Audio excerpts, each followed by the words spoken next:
Hello everybody, here we are with a tech tip, I guess you could say, a tip from the workbench here at Big Sky Hobby Corner. First of all, forget a hat. I can't find my good ones, so I'm wearing this one my kids got me. It's a cool thing to do these days. But I'm building another airplane. We have the 4-star 40 waiting for it to warm up so we can shoot paint on it. We finished our PT-20 build. We did our Valiant. It's done. We're waiting on warm temperatures so we can go outside, hook it onto a tether, and get that Evo motor tuned in. That's going to be awesome. I can't wait. And we're moving on to another build. This is not a sponsored build. And this is going to be kind of a lengthy process, so I'm not real sure what all I want to cover because we could have 6 weeks worth of shooting to do just for this one build alone. But what we're doing, we're kind of doing a little bit of kit batching. I don't have this picture here. But what I have is a Lanier RC Ultimate Pitts. And what we're going to do, we're going to try to scale model this to Jason Newburgs Pitts Viper. It's basically a full-scale ultimate biplane. 400 horse, 19-foot wingspan, 17-foot long. This thing is just awesome. That 400 horse fuel-injected motor will carry that thing right on the takeoff roll into a knife edge, and he can carry it as long as he wants to, or can. But what we're doing, instead of the rudder, I don't know if you'll be able to see it, in the manual you can see here how it's square top. Well, this one has got a radius top. My son took his picture to school of the Viper today, but if you want to, you can go in there and Google Jason Newburgs or Pitts Viper, and you can see his airplane. It's neat little Pitts. We're building the rudder, and I've got everything pinned down except for the top because instead of having that nice square top, it's more of a radius, and we're going to bend some wood. We're going to bend some balsa wood to make that. There's actually a couple different ways. If you had some thick stuff, you could just get your scroll saw and cut it out if you wanted to, or you could form it. And that's what we're going to do. We're going to use some 16th inch balsa, some hot water, and some CA, and we're going to form that with some balsa strips. Now what I've done, I had a sheet. I've got a supply of sheets over here for just in cases, and I've got a sheet of 16-inch balsa. It's like 16th by 3 by 36 inches long, and I've been kind of taking a piece off of it here and there. And I cut a bunch of strips that are 3/8 wide because the blocks that we're building this out of, or the sticks I should say, are 3/8 square material. So we're going to make this and form it 3/8 or close to 3/8. And the way we're going to do this, I got a bathroom right down the hall, and I'm going to get the water going just as hot as I can. You don't really have to use hot water. You can use rubbing alcohol. It'll do the same thing. I just prefer hot water. It just seems to work a little better with the CA, in my opinion. But what I'll do, I'll take a strip and I'll run it under that hot water, back and forth, just soaking. And you'll feel that balsa wood just get real limber, almost not quite like a spaghetti noodle, but you'll feel it get limber. And once it gets pliable, where you can do that, I'll bring it in here, and this might get kind of boring because you're going to see me come in. We're going to apply a piece, glue it. I'm going to go back, soak it, come back, apply it, glue it. So I'll try, if I remember, I'll try to pause the video while I'm out of the room. That way you don't have to sit here and wait on me to heat up some more balsa wood. But it's really neat. I've done this on a decathlon build on the elevators. Your elevator halves, they're rounded, and that's exactly how we formed that. Just heating up the balsa. You can also use a steam kettle too. Get you a hot plate and a tea kettle. Get it boiling where it's blowing that steam out, and you can just cover it over your steam. And the reason that works like that, most woods it'll do it, but it's really pliable to balsa because the way balsa wood's grain is structured. If you looked at balsa wood under a microscope, you can probably Google some images of it. And the reason it's so light is it's essentially fibers and air pockets. That's why it's so darn light. But it's also very brittle because there's very the fiber to air ratio just isn't right for it to be something like a hardwood. It would be the opposite, say like an oak or a cherry or something like that. Really tight fibers, not much air in it. There's a lot of air in that. So what happens is your alcohol or your water, you want to use something that will evaporate. We'll get in there, and two things. That water being hot, it gets in between the fibers and in the air pockets, okay? And it lubes those fibers up so they can give. They can, right now they're like this, you know, like a big air pocket.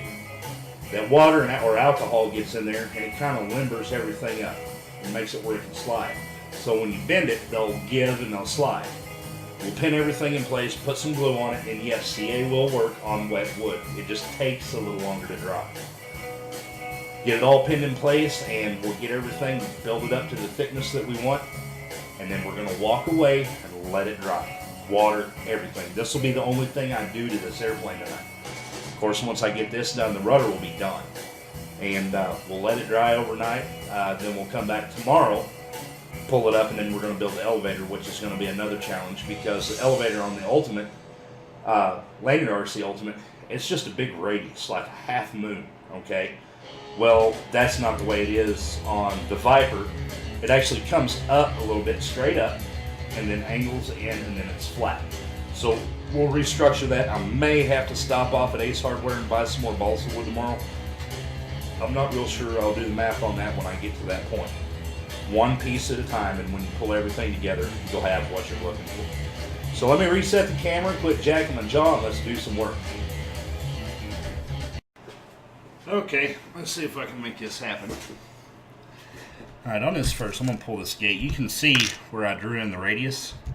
And then what we're going to do, run that all the way there, and I'm going to put some CA right here. Now we kind of want to work and get this done. I'll take a pin, I'm going to stick it right there. That water is not going to let that CA dry very fast. So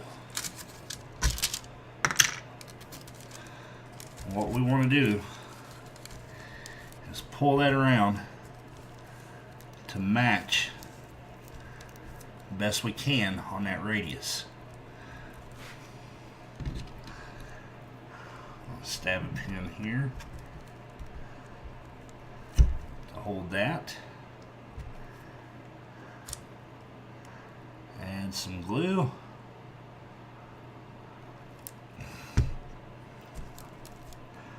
And then the same back there.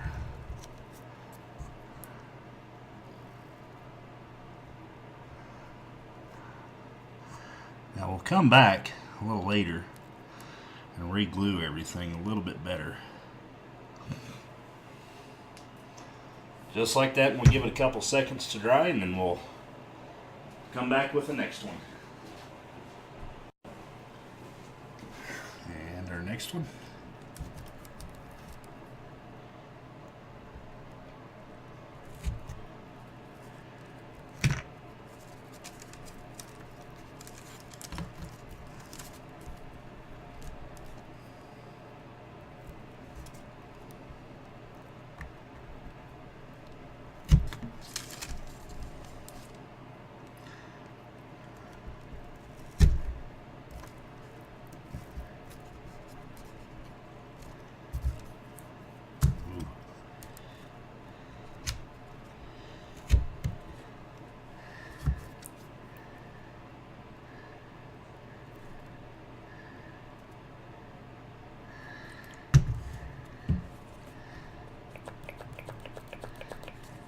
Come on, really?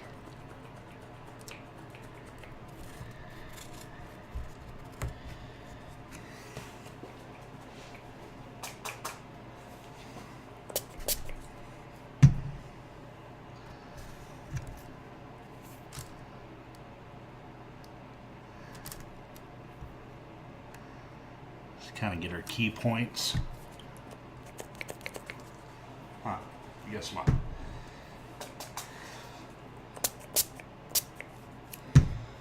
I am hitting it with kicker to kind of help it seat a little.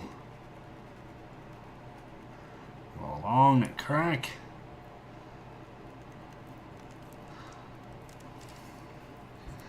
want to get it out here too, because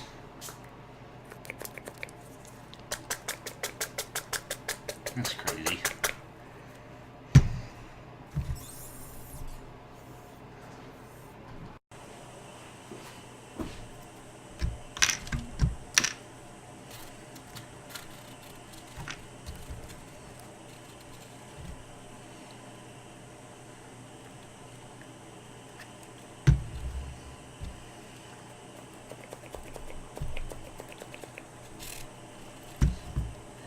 You ever do that? Let your finger do your project.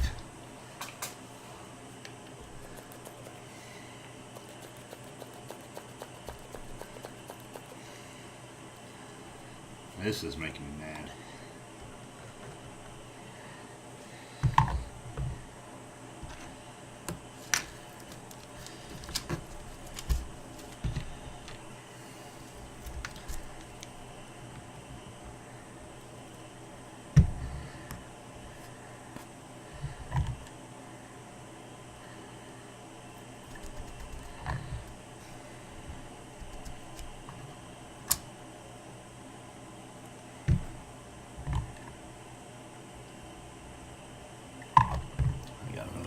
Bottle, but it's out in the shop.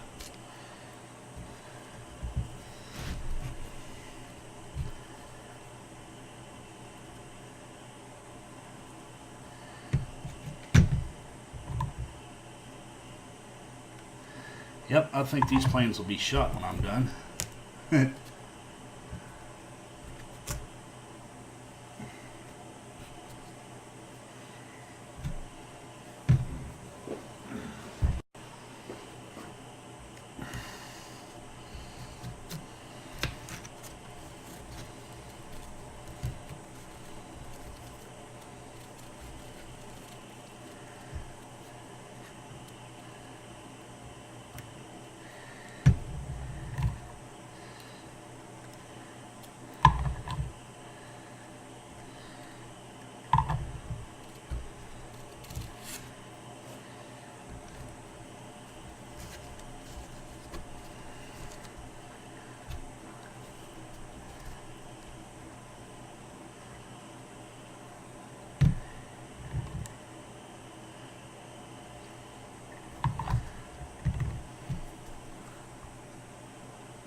Oh, and I also want to send a congratulations out to Brian Pope. He was the winner of our PT40 giveaway. He was the first one with the correct answer at 9:01 p.m. with aerodynamics.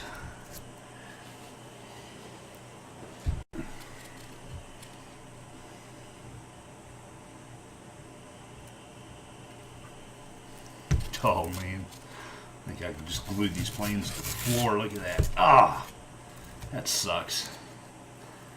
Oh well. That's why we make copies of these, huh?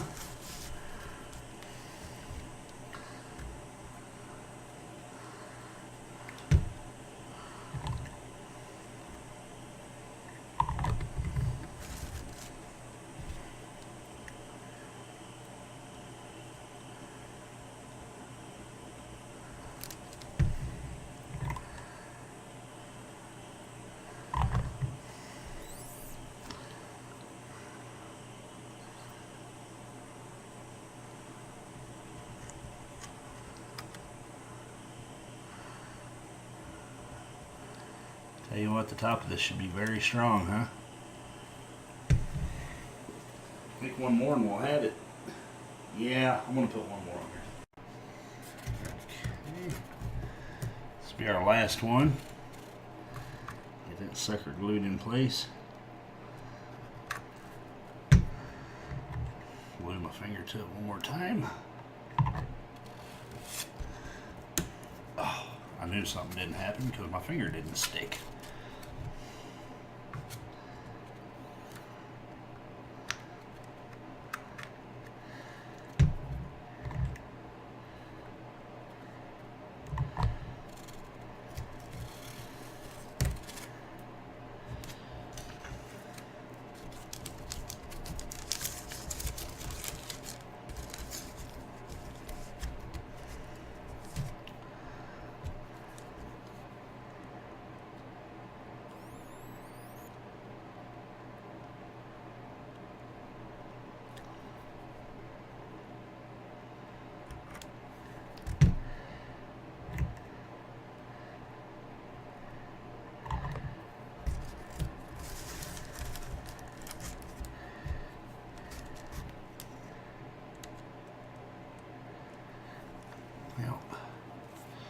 clogged up there. It happens on the mini tips. So I'll just gingerly put some out right there.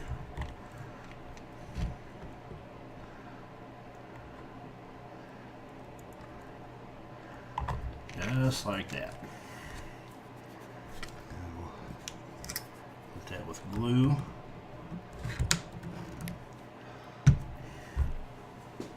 And that is how you form a radius using strips of balsa. Now this is the part where we walk away and let it set. That way everything can dry real well. And I'm going to go out in the shop and look for another kicker bottle. Anyway, thanks for watching.